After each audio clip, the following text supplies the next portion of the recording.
Dori, one of the characters of all time.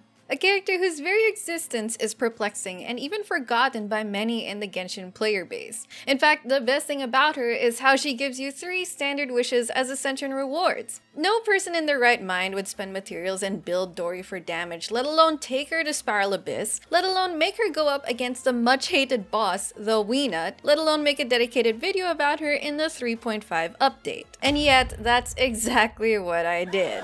I don't know what came over me, maybe it's the current heat wave in my country, morbid curiosity, or overdosing on copium in the current update, but I actually did it. For legal purposes, this is not supposed to be taken seriously. The intent is mainly for entertainment and as my own challenge. Of course, you should play the game and build characters as you see fit, but in my personal opinion, Dori is definitely at the bottom of the list of units you should build. Anyway, what's the Dori experience like?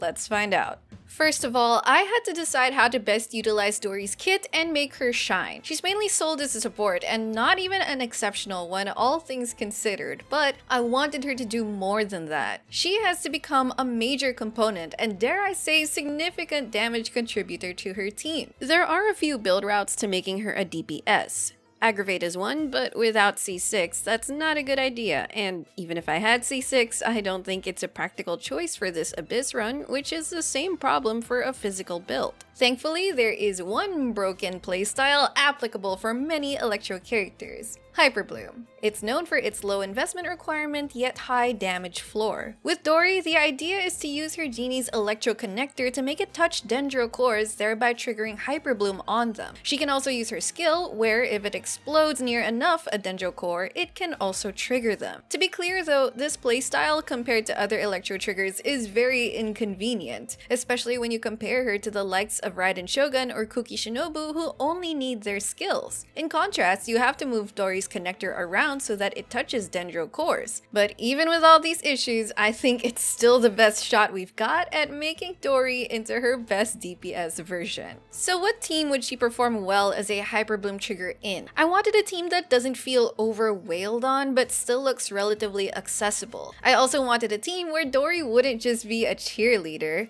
because I could honestly just put Alhaitham, Xingqiu, and Kuki together and then just slap Dori on and never switch to her, and it would still be an amazing team. So the core I picked was Nahida, Xingqiu, and Dori. Nahida and Xingqiu are such a good combo for generating Dendro cores, among other reasons, which is why they're unsurprisingly a popular duo for Hyperbloom setups. The 4th slot gave me some pause. I needed someone that would feel natural and not overshadow Dori, but rather synergize with her and the rest of the team. I also remembered that I was going up against a Wenut and I needed someone that could take it down. I'll stick with 4-star options first because I want to limit myself to using only one 5-star for now. So I boiled it down to 2 options, Sucrose or Fischl.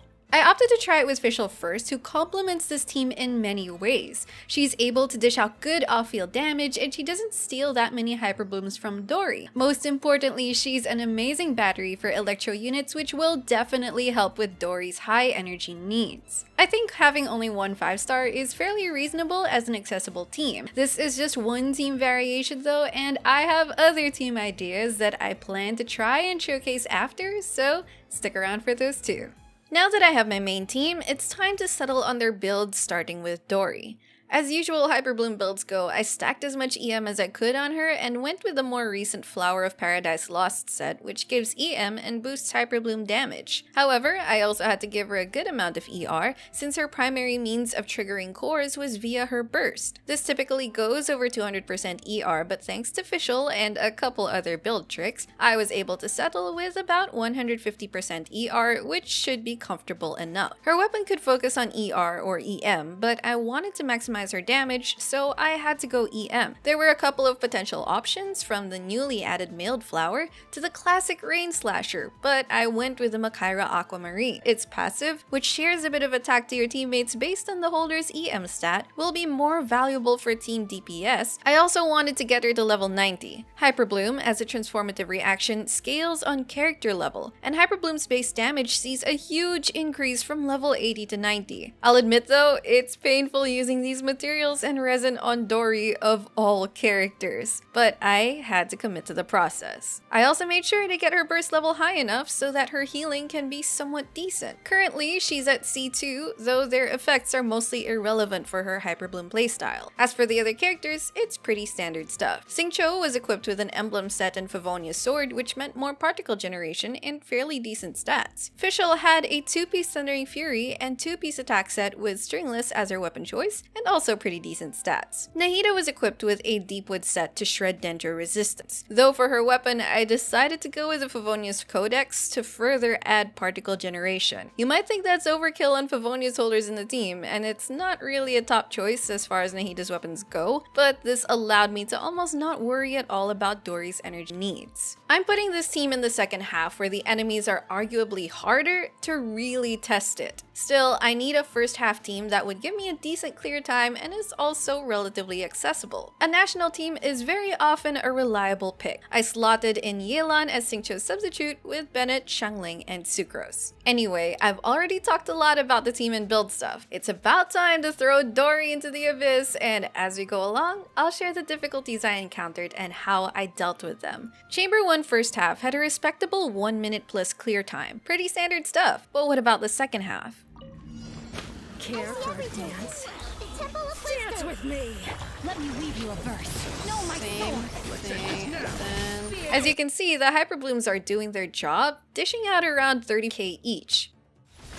Dodge the cage! Oh, I didn't dodge that cage. The first wave was very satisfying since they were grouped together and Dori's connector had an easy time catching the Dendro cores. But when the second wave came around, using the connector was trickier due to how much the Hydro Heralds moved around, but it still made short work of their HP. That was until they gained their Hydro Shield. Here, Nahida was doing most of the work in reducing their shield health. Before, Cryo was the most effective way of destroying such shields and it froze them in place. Now Dendro has the upper hand since it's twice as effective in destroying these shields, though at the cost of being unable to freeze them. Fischl and Dori also applied Electro Charge, which still helped in bringing down their shields, and Dori's healing utility kept Nahida alive while I used her on-field attacks. By this time, I actually have to say that Dori was pulling her weight. It's obvious that being comped with extremely good teammates is a huge help, but Dori was contributing pretty good damage nonetheless. I was optimistic for the next chambers. In the next chamber's first half, I used my usual strategies against Magu Kinki. He's a familiar presence in the Abyss at this point, and I aimed for a 1 minute or so clear time. I would just have to restart sometimes due to bad runs, but it was generally fine. The second half was predictably trickier. The first wave of shadowy husks prolonged the fight. Without an Animo Grouper or Freeze, it was hard to crowd control them to destroy them simultaneously. There we go. Please sweeten the deal for me. Alright, one guy down. One guy down. Should we? Official.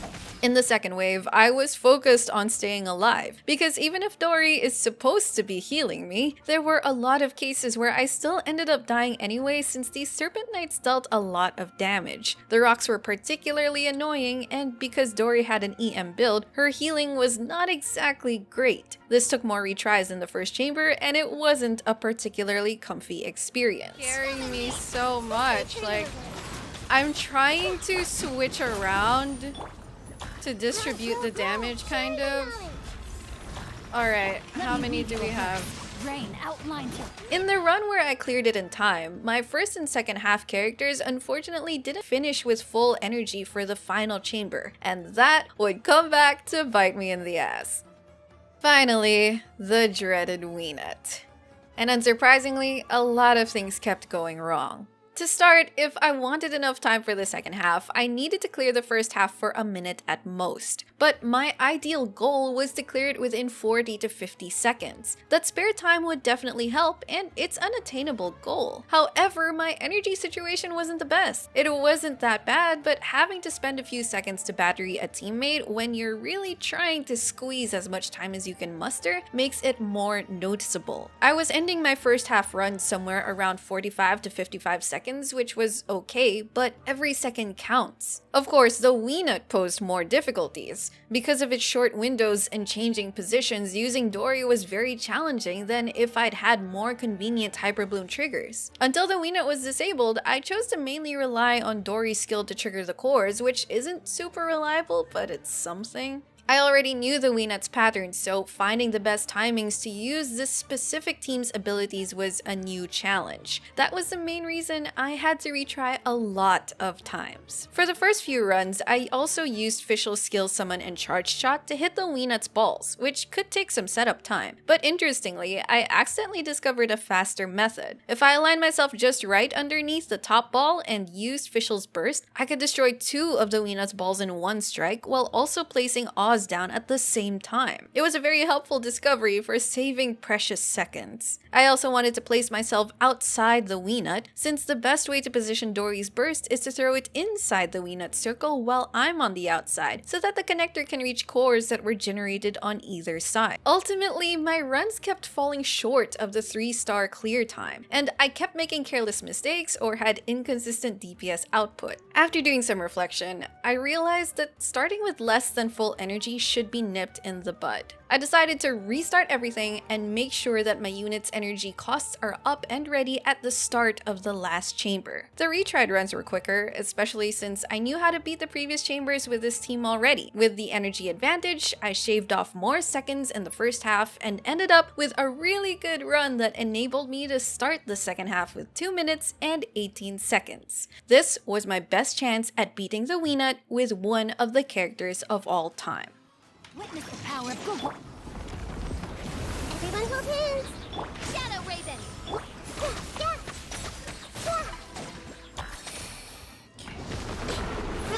Roll. Come on, Dori, give me Hyperblooms. Okay. By royal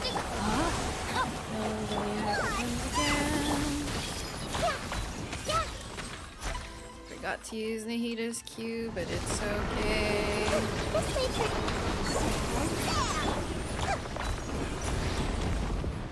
Alright. Make yourselves at home. Let me weave you a verb. Okay. As you wish. Alright, sweet. Commit it to memory. Genie lamp is too close to me. It's fine. This way, turn a little. No, my sword. Oof. Didn't get those. Hey, Midnight Venta. the Temple of Wisdom.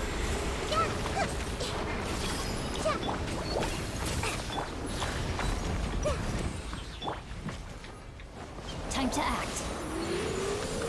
Oz revealed. Grow.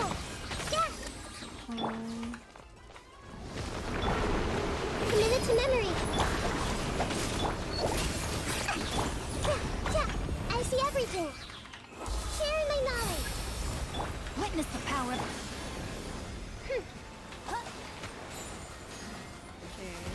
Midnight. Okay, come on. Grow. There we go. Rain outlines your... Okay. Here we go. Oh my god. Dori! At last, sweet victory. Rewatching the run, though, allowed me to identify a couple of errors and missed opportunities for more damage, but it was still a success by Dori's standards. That was with Fischl, but I had another option to consider, Sucrose, who can share EM to further boost Dori's reaction damage, provide crowd control capabilities, and most importantly, take down the Wenut by swirling it. I slotted her down in the second half and replaced her with Hazo in the first half's national team. Due to the lack of an electro battery, Dori's energy needs were more critical, so I swapped in an ER stance instead to address her energy requirement. I implemented everything I learned from my first attempt to make this run successful. The first 2 chambers cleared with no problem, and the crowd controller was noticeably helpful to prevent some of their attacks, and in some situations, I would also unintentionally infuse Sucrose's burst with Electro, which made her trigger Hyperblooms too, but it's okay since she's built with high EM anyway. Fast forward to the Wenut encounter. Would it be faster, slower, or just about the same as my previous attempt? Make yourselves at home. Body and mind. Witness the power of Gugwa. Yes. God, it's really so much easier than trying to use Fischl for this. Bloom's there, but The Temple of Wisdom. Rain cutter.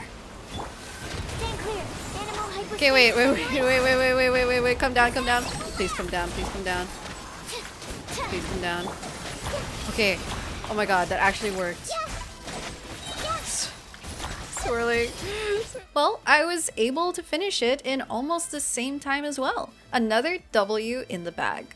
Afterwards, I was still wondering if I could scale down the team. I tried this all 4-star team of Dendro Traveler, Xingqiu, Yao Yao, and Dori. Dendro Traveler used the Deepwood set and was equipped with a Favonius sword. As for Yao Yao, I decided to use the Instructor set on her, a set I often recommend putting on supports in reaction-heavy teams, especially for bloom-based ones. It gives a team-wide buff of 120 EM, which is no joke, and will help Dori recover most of the EM she lost by using an ER Sand. Terminate.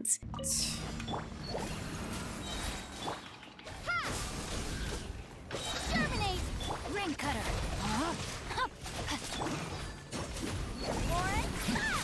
You blade. Okay, Serpent Knights, come closer. Deal.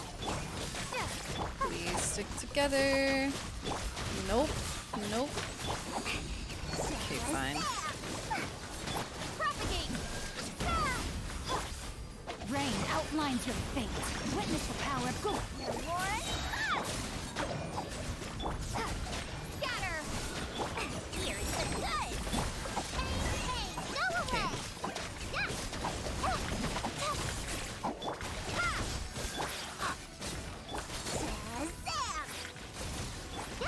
Yes, stay together. Like that. Power of Gugwa. Know my sword. Scatter. Here's the good. You blade. You're up. Go. Okay. All right, they're almost dead. Let me read. Propagate. Germinate. Don't be scared. Come on. Yes.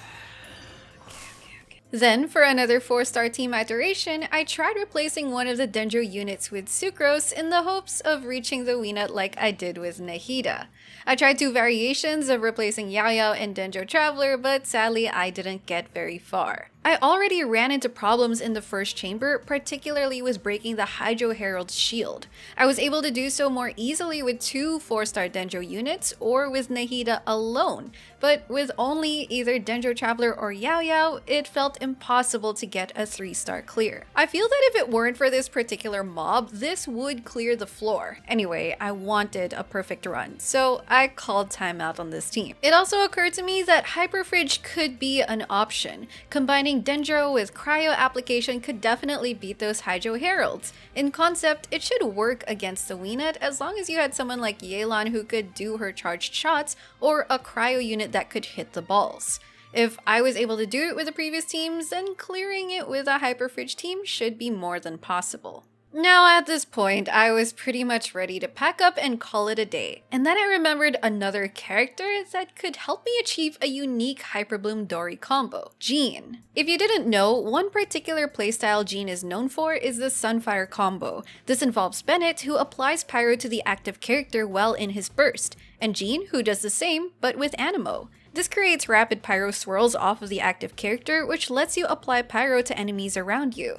Enter Dori, who self-applies Electro during her burst. Pair her with Jean, and you're swirling and applying Electro from yourself. This means you have 2 sources of Hyperbloom triggers now, and 2 healers as well, which should make this a more comfy experience. So I took my original Hyperbloom Dori team, slotted in a full EM Favonius Jean, and threw it into the abyss. Can it clear chambers 1 and 2? Oh yes. Yes, it can. Can it clear the Wenut? Well, I had no problem disabling the Wenut since all I had to do was swirl an element off it. I swear by my sword. This may hurt a little. Hyperbloom go burr! Grow. Wait. Die already. So yeah, okay. I was able to clear the Wenut. And there was one more surprise in store for me from Dori when I accidentally discovered that in a very specific scenario, her skill's electro shots can also explode one of the balls from above. I had to activate it just right that Dori's skill will auto-track the Wenut while it was floating in close to its ball, and its AoE explosion would apply electro on it. From there, you can take the Wenut down much easier. With good timing, it can be replicated quite reliably, so I wish I discovered it sooner. But I was shocked that it was actually possible in the first place. So, what are my takeaways from this completely unnecessary and questionable experience? Well, I think it goes to show just how broken Hyperbloom teams can be. Who knows, maybe in future Spiral Abyss guides, Dori will be making an appearance too? I hope you had fun with this video, and if you're a long-time viewer of my channel, you'll know that this video format is a new thing I'm trying out. If you'd like to see more content like this, let me know if you're interested. If you have suggestions on what I could do, comment it down below as well. And if you're new to my channel, I usually make guide videos, so feel free to check those out. Subscribe for more Genshin content in the future, and I will see you all soon. Take care!